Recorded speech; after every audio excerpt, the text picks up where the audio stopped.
Hi guys, Sonja here, and today I'm back with more fall DIYs. These are Dollar Tree DIYs, and I am showing you today how I'm going to use these pretty neat Dollar Tree calendars. They're brand new this year.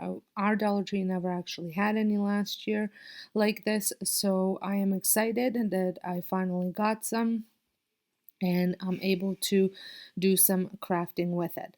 For the very first one, I will be using this truck, but it's actually on the other side is the fall version of this truck, and as well as this round. Now I picked up this round off of Kijiji, Facebook Marketplace, but you can find thinner ones at a dollar store as well, or you can just use a stovetop cover woodwork as well. And I'm going to add a coat of white paint. I am using the Annie Sloan Old White. I'm not going for full coverage, but I will be rubbing this paint in with the rag as well, just to blend it in and thin it out a little bit. This will give it, this will make the wood show through. And what I'm trying to do is match up the wood paneling that's on the picture. I actually haven't been lucky enough to find these calendars. My sister found them as well as my friend Sandra. So it was a joint effort from them to get me these calendars. So I thank them for that, because otherwise I wouldn't have any, because every time I go, they don't have any. So once I had the white paint down the way I wanted it, I ended up adding some of this stormy gray acrylic paint as well as black acrylic paint kind of mixture, because I wanted a bit of a darker gray and I didn't have any darker gray on hand, so I had mixed these two, and I'm going to dry brush it with just a kind of a stippling brush. And if you don't know what dry brushing is, you dip the brush into the paint and then take most of the paint off, so your brush is fairly dry and has just a touch of paint on it. And gently, without pressing, just apply this onto your surface. And I like how it kind of picked up a little bit of the grooves. And then I did end up blending it in, because the white paint was still a bit wet, so it was easy to blend it in. If this is your first time stopping by my channel, welcome. I would love it if you considered subscribing and pressing that notification bell so you become a part of my YouTube family. I have tons more fall DIYs coming your way, and I've already shared lots, so make sure you check out that playlist, which will be linked in the description. So now that the paint had a bit of time to dry, and it did not take very long, I am just placing this picture on and kind of figuring out where I want it cut so it fits nicely, and all I'm doing is just rubbing it so it folds in the places where I want to get it cut.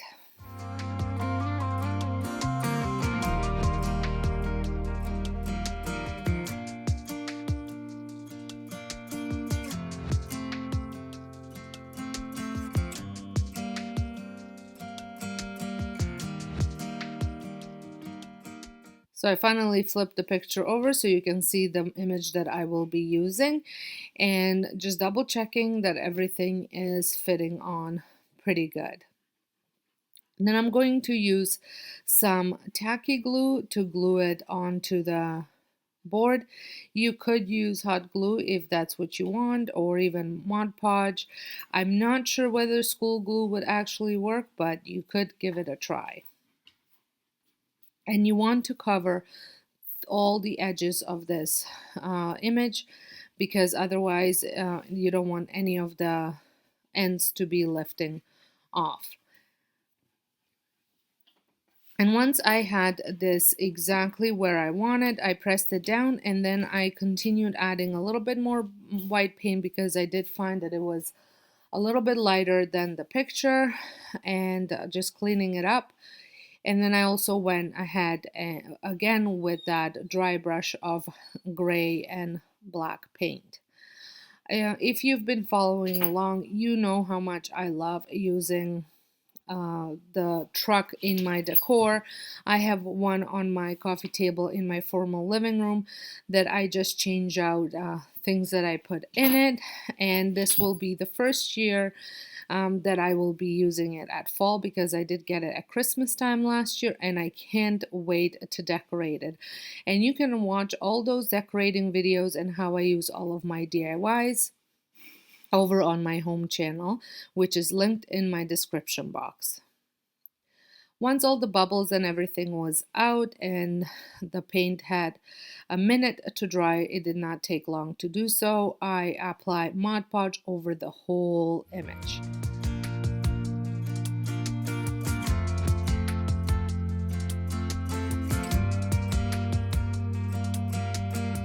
And let me tell you, I am so very pleased with the way this turned out. You can't even barely see the difference between the wood and the paper. And if that really bothers you, you can always add a rope border or some sort of a border to the ends. For my next project, I had picked up these foam dice. They're large foam dice at Dollar Tree, and I'm going to be using it to create these are great for tier trays if you decorate tier trays or you're just adding as fillers into little trays.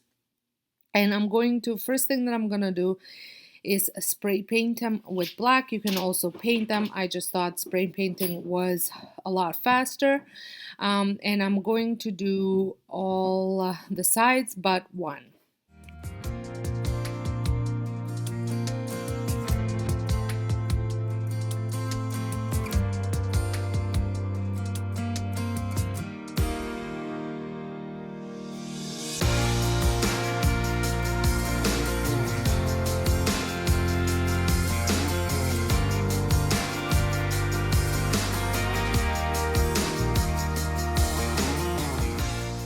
While the paint is drying, I'm going to pick my images, and this time I'm not using a large image. I am using the little squares at the back of the calendar that shows what images are in the calendar. And I'm going to cut out the 2 fall ones out of this calendar and then 2 more out of the other one. And I'm cutting them bigger than what I think I will need just because I don't want to cut it too small.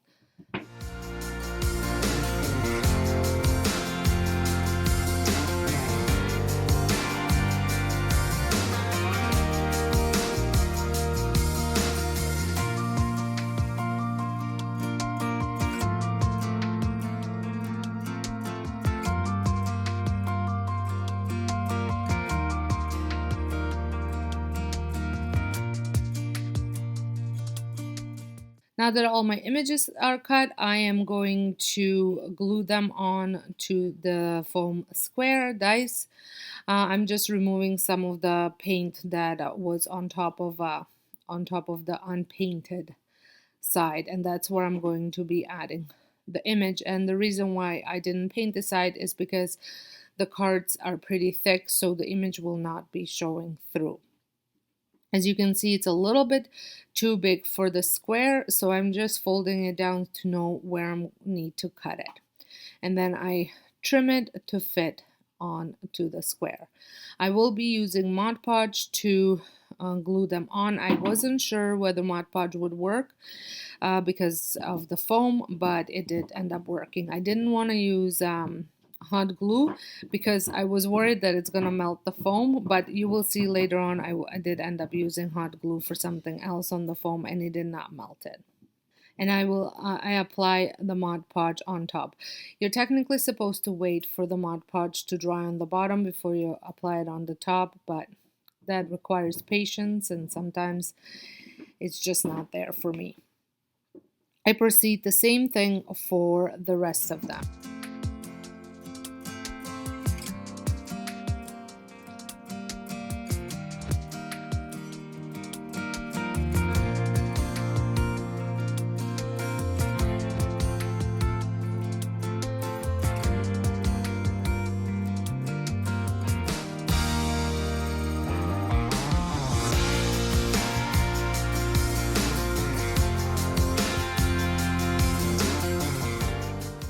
As I was finishing the last one and looking at them, I wasn't loving the way they were looking, so I have decided to wrap a burlap ribbon around each of the squares, and this is where I'm using the hot glue. And I was originally thinking I'm gonna cut the burlap to fit, but decided that I'm just going to leave it as is and I'm going to fold it in like I would do a package.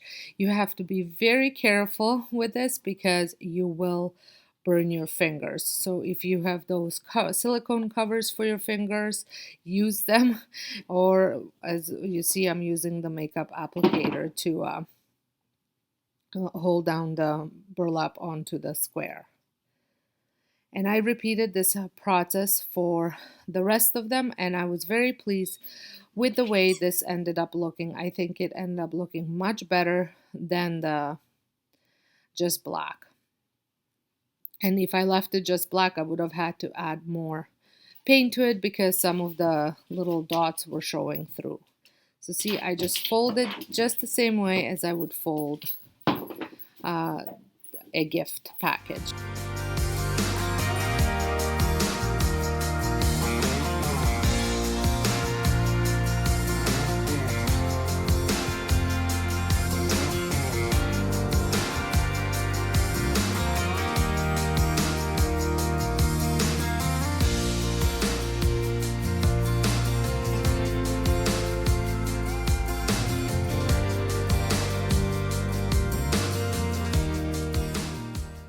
I think the burlap did the trick. I think they look like little haystacks with the pumpkins on top of them. And I absolutely love with the way these turned out.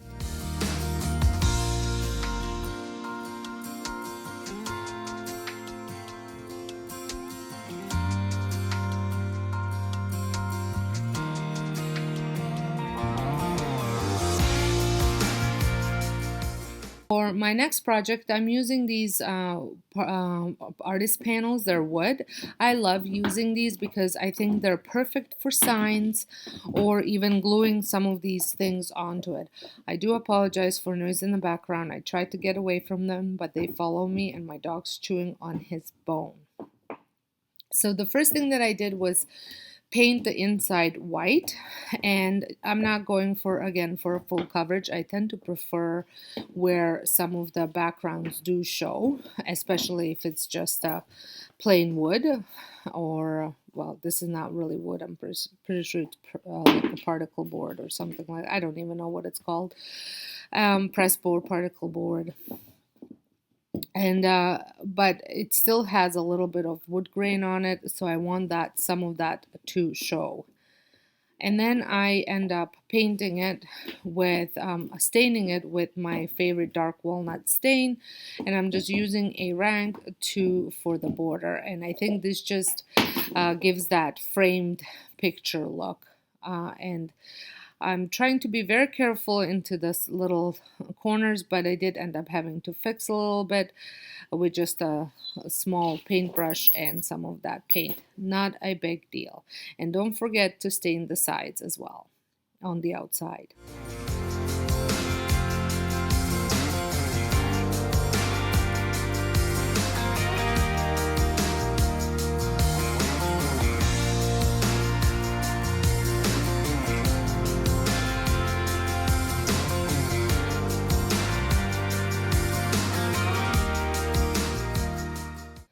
So once the picture was all done and ready and dried, I took my image, and I am using the same one because in this calendar there were two of this truck images. One was right at the beginning, and then the other one was in October, I think, or November. I can't remember which.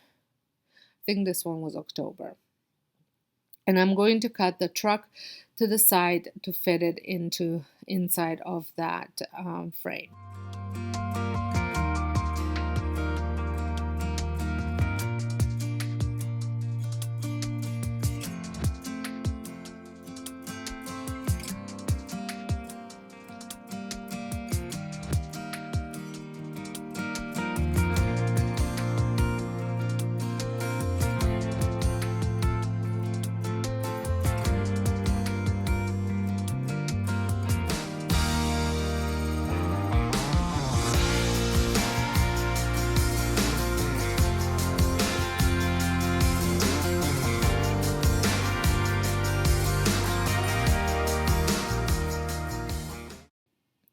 I did have to trim a truck a little bit. I think it lost a headlight and a muffler. And then I ended up also, which you will see in a minute, trimming the little dirt ground that I left, or the shadows that I left, because once I cut out the letters, it wasn't very symmetrical with the way things were fitting in. So I ended up getting rid of that shadow there. And for the letters, I just cut them out as close as possible without actually cutting the letters out, because that would be a lot of work.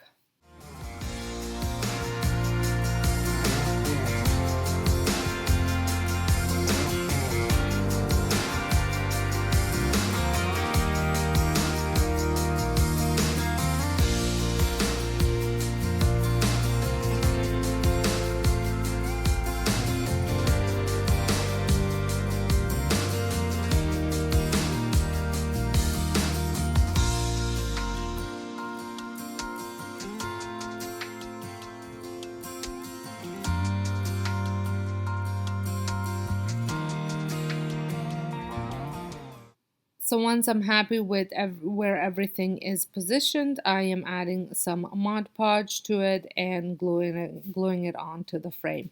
And by this time, the frame had the time to dry enough for me to do this.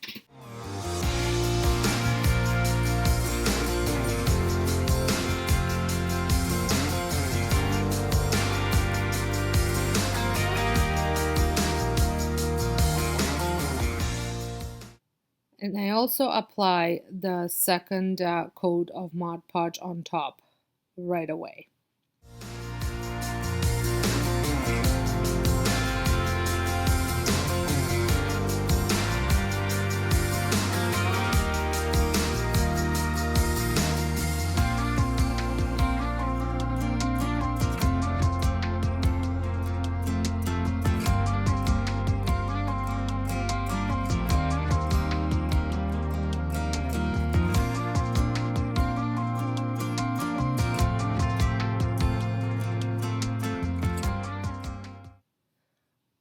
I am so happy with the way this frame turned out. I think it looks really cute, and I can't wait to use it in my decor.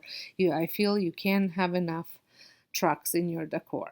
Well, I hope you have enjoyed this video, and if you did, please give it a thumbs up. I think it was such an easy and inexpensive way to create fall decor with these calendars.